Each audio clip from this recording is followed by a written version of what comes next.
Hello and welcome back to another video. ये video is a continuation of जो हमारा पिछला आधा वीडियो हमने छोड़ के रखा था यू आर्ट ट्रांसमिशन इनेबल करने वाला जो वीडियो है, उसको मैं कंटिन्यू करूँगा। वो वीडियो मैंने आधा क्यों छोड़ा था, वो आधा इसलिए छोड़ा था क्योंकि नहीं तो वीडियो बहुत बड़ा हो जाता। कुछ कंसेप्ट से वो आपको समझानी थी। तो मुझे लगा कि इंस्टेड ऑफ इतना बड़ा वीडियो बनने के बजाय हम इसे दो भाग में कर देते हैं, तो इसलिए ये सेकेंड वीडियो हम कर रहे हैं। अगर वो वीडियो नहीं देखे हो तो प्लीज़ पिछले वीडियो को देखना, और पिछले वीडियो भी नहीं देखे हो और उसके पिछले वीडियो में अगर नहीं देखे हो यू आर्ट जिसे मैंने समझाया, इसमें यू आर्ट का मैंने कंसेप्ट आपको समझाया, तो उसे भी देख लेना, क्योंकि अभी हम जो इस वीडियो में करने वाले हैं वो यू आर्ट का कंसेप्ट को लेकर ही काम करने वाले हैं। That's it. चलो स्टार्ट करते हैं। अभी अब मैंने क्यों नहीं बताया था वो चीज़, क्योंकि मैंने बोला था कि छोटा सा मैथ्स का थोड़ा सा लोचा है, और मैथ्स का लोचा बहुत बड़ा लोचा नहीं है, छोटा लोचा है, लेकिन मैं समझाता हूँ क्या। ठीक है। अगर आपको याद है मैंने क्या कहा था कि जो हमारा डे कोड कहाँ है, यहाँ पे कोड है। हमारा जो यू आर्ट है ना, ये कौन से लाइन पे, ए पी बी वन के लाइन में है, right. A P B one के लाइन में है, if I am not wrong. हम अगर चेक कर लेते हैं, हमारे डेटा सीट में हम आते हैं और यहाँ पर हम block diagram, D I A G R M, block diagram search करते हैं। ठीक है। तो यहाँ पे जो हमारा यू आर्ट है वो ए पी बी वन के लाइन पर है, right. UART UART two. अब ए पी बी वन जो है, इसकी प्रॉपर्टीज को भी जानना हमारे लिए जरूरी है। ठीक है। अब हमने क्या कहा था जो यूआर्ट के इंट्रो वीडियो में, कि यूआर्ट एक हम एसिंक्रोनस तरीके से यहाँ बात करेंगे, है ना। तो यहाँ पर क्या होगा कि हम क्लॉक को यूज़ नहीं करेंगे। क्लॉक को यूज़ नहीं करेंगे तो यार हमें तो बॉड रेट से बात करेंगे, लेकिन बॉड रेट को पता कैसे चलेगा कि भाई कैसे बात करना है, क्या बात करना है ना। तो उसके लिए क्या करना पड़ता है, उसके लिए यह है कि हमें इस बस की फ्रीक्वेंसी को जानना पड़ता है। जैसे कि हम पहले ए एच बी वन के साथ काम करते हैं, तो ए एच बी वन जो हमारा हमारा माइक्रो कंट्रोलर में है, वो ए एच बी वन जो हमारा है वो 84 मेगाहर्ट्ज में है। ठीक है। लेकिन जो हमारा ए पी बी वन है, जो मैंने कहा था कि ये ए एच बी वन क्यों है, ये हाई फ्रीक्वेंसी है, ये पेरिफेरल ये है, तो इसमें थोड़ा कम होता है, तो ये 42 मेगाहर्ट्ज में है। ठीक है, 42 मेगाहर्ट्ज, तो इसकी पेरिफेरल क्लॉक कितनी है, 42 मेगाहर्ट्ज है। ठीक है। तो 42 मेगाहर्ट्ज अगर हमें लिखना है तो हम कैसे लिखेंगे यहाँ पर, तो हम यहाँ पे लिखेंगे define P E R I P H E R peripheral C L K कितना 42 मेगाहर्ट्ज, मेगाहर्ट्ज में 10 to power 6, 1 2 3 4 5 6, I hope I am not wrong. ठीक है। और हमारा एक बॉड रेट होता है, तो बॉड रेट भी हम डिफाइन कर देते हैं। बॉड रेट हम कितना रखेंगे, ऐसे 115200, ये एक स्टैंडर्ड बॉड रेट है जो हम यूज़ करते हैं। मैंने पिछले एस टी एम की वीडियोस में शायद इतना ही यूज़ किया था। तो स्टैंडर्ड बॉड रेट हमने लिख दिया, पेरिफेरल क्लॉक लिख दिया, जो 42 मेगाहर्ट्ज हमारा है, तो 42 मेगाहर्ट्ज मैंने लिख दिया है। ठीक है। अब बात आता है कि वो मैथ्स वगैरह क्या है। सिंपल सा मैथ्स है, कोई ऐसा रॉकेट साइंस नहीं है। तो बेसिकली क्या है कि हमें फंक्शन लिखनी है। फंक्शन क्या करेगा कि हमें बॉड रेट सेट करना है। ठीक है। और बॉड रेट सेट करने का फॉर्मूला बहुत सिंपल है, peripheral clock divided by baud rate, जो हमारा जो है, जो हमारा डिजायर्ड बॉड रेट है, वो हमें करना है। ठीक है। तो जब हम इसको इसके साथ जब हम डिवाइड करेंगे तो यूआर्ट की बॉड रेट निकलेगी। अब एक वैल्यू निकलेगी। अब प्रॉब्लम क्या है कि मुझे क्या करनी है, सपोज कि p डिवाइडेड बाई बी करनी है। ठीक है। ये मेरी वैल्यू होगी p डिवाइडेड बाई, इसको एज अ कमेंट लिखता हूँ मैं। तो मुझे p डिवाइडेड बाई बी लिखनी है। ठीक है। अभी जो सिंपल मैसेज में समझाना क्या था, ये मैं उसमें इसलिए नहीं समझा कि वीडियो लंबा हो जाता, तो मैं थोड़ा सा बात कर रहा हूँ। तो क्या होगा, p डिवाइड बाई बी करूंगा तो वैल्यूज कुछ भी आ सकती है, डेसिमल भी आ सकती है, फ्लोट भी आ सकती है, इंटीजर भी आ सकती है। अब अगर मैं इंटीजर में काम करने वाला हूँ, अब इंटीजर में काम करने वाला हूँ, तो क्या होगा कि सपोज कि अगर मैं 5 डिवाइडेड बाई अगर 2 करता हूँ ना, तो इंटीजर मेरे को क्या देगा, इंटीजर मेरे को क्या देगा, 2 देगा, राइट। इंटीजर मुझे 2 देगा, क्योंकि वैल्यू 2.5 आएगी, वो 5 को ट्रंकेट कर देगा, राइट। अब वैसे ही अगर मैं कुछ भी एक डिवाइड करता हूँ, सपोज कि मेरी वैल्यू आती है सपोज कि 10.23, तो इंट क्या करेगा, इसको ट्रंकेट करके 10 बना देगा, जो कि सही है। अब अगर मेरी वैल्यू होती है 10 पॉइंट सपोज 78, इंटीजर इसको भी ट्रंकेट करके 10 बना देगा, लेकिन इसकी राउंड ऑफ वैल्यू क्या होनी चाहिए। अगर हम इंटीजर ले रहे हैं तो हमें राउंड ऑफ वैल्यू क्या चाहिए, हमें राउंड ऑफ वैल्यू चाहिए 11 हो। 7.10.78 की राउंड ऑफ वैल्यू हम चाहते हैं कि 11 हो, लेकिन इंट क्या करेगा, ट्रंकेट करके 10 कर देगा।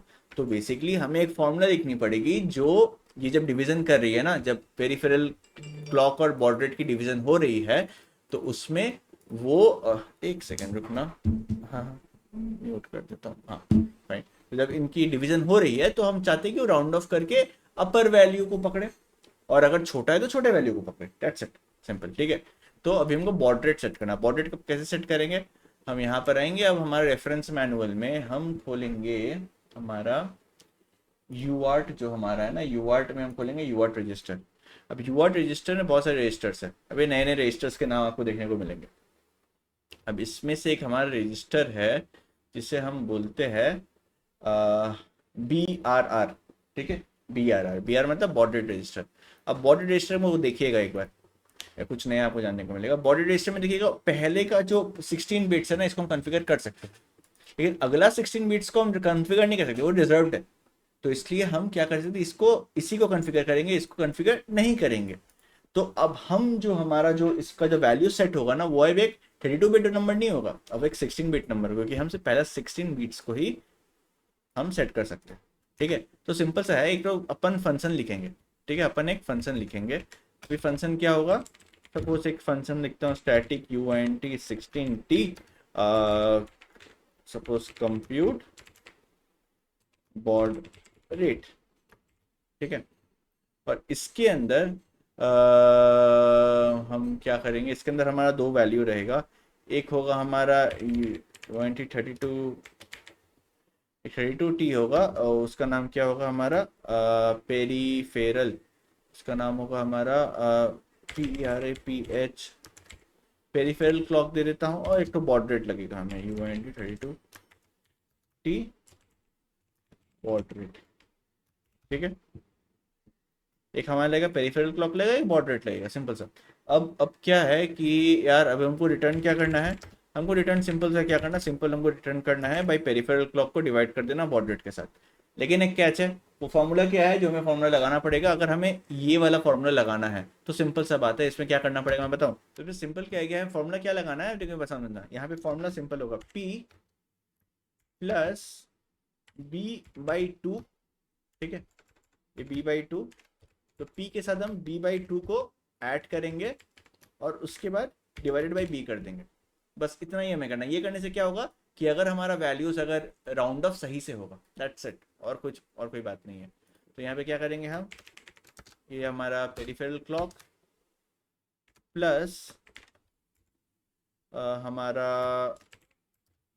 बॉड रेट डिवाइड बाई 2, ठीक है, ये टोटल हमारा जो होगा बॉड रेट से ये हो जाएगा, इसको मैं ब्रैकेट में लिखता हूँ, ठीक है, दैट्स इट, और यहाँ पे सेमीकोलन, इतना ही हमें लिखना था, ठीक है। तो इससे क्या है, बॉड रेट हमारा सही से कैलकुलेट हो जाएगा, दैट्स इट।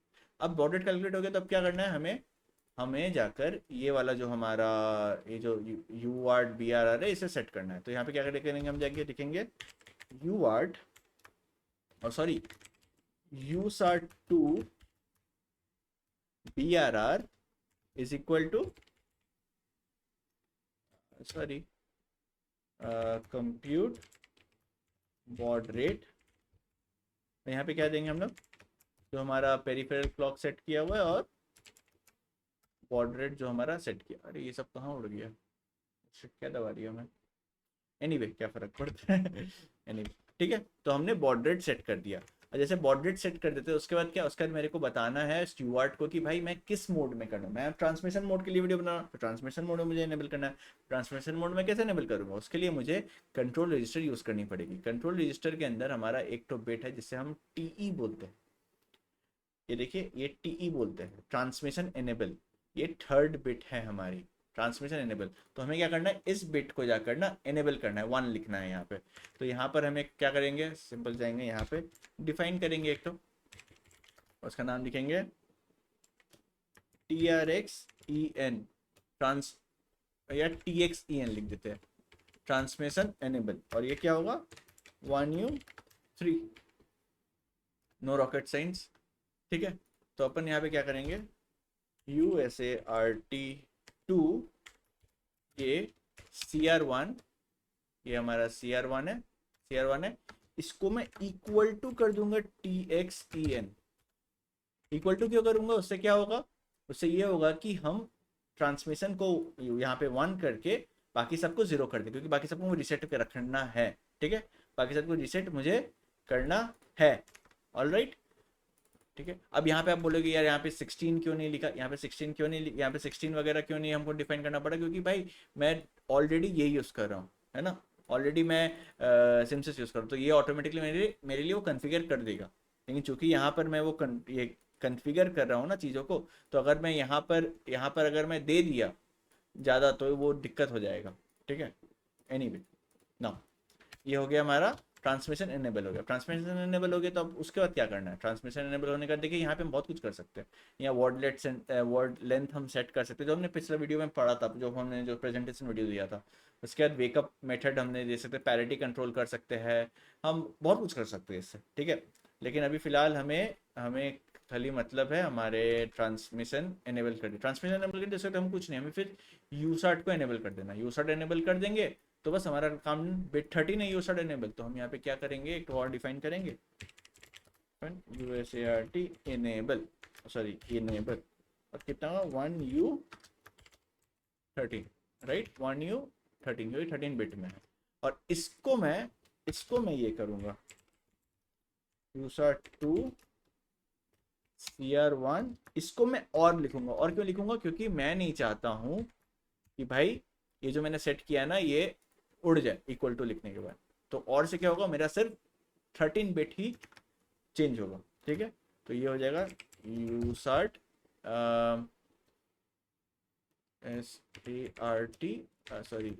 ART enable. ठीक है, इनेबल, दैट्स इट। और इससे क्या होगा, हमारा यूसार्ट जो है, जो UART2 हमारा है वो इनेबल हो जाएगा। और कुछ इस तरीके से हम UART को इनेबल करते हैं। That's it. एक और चीज़ मैं मिस कर गया था, ठीक है, वो ये है कि यहाँ पर ना ये जो 0 लिखा हुआ ना ये 1 होगा, और यहाँ पर ये नॉट होगा। ये मैं उस पर हड़बड़ी में थोड़ा सा निकल गया था इधर उधर। ठीक है, तो ये मैं करेक्ट कर दे रहा हूँ, GPIO A वाला चीज़। बाकी आप अब तक आपको समझ में आ गया कि ये क्यों किया हुआ है, नहीं मालूम मुझसे उस दिन कैसे गलती हो गई पिछले वीडियो में, बट एनीवे। सो यही है, हम इस तरीके से ट्रांसमिशन एनेबल करते हैं, यूआर्ट मॉड्यूल को एनेबल करते हैं आगे काम करने के लिए। ठीक है, अगले वीडियो में हम यूआर्ट को टेस्ट करके देखेंगे कि वो किस तरह से चल रहा है, किस तरह से काम करता है। तो that's it for this video, मिलते हैं अगली वीडियो में, बाय।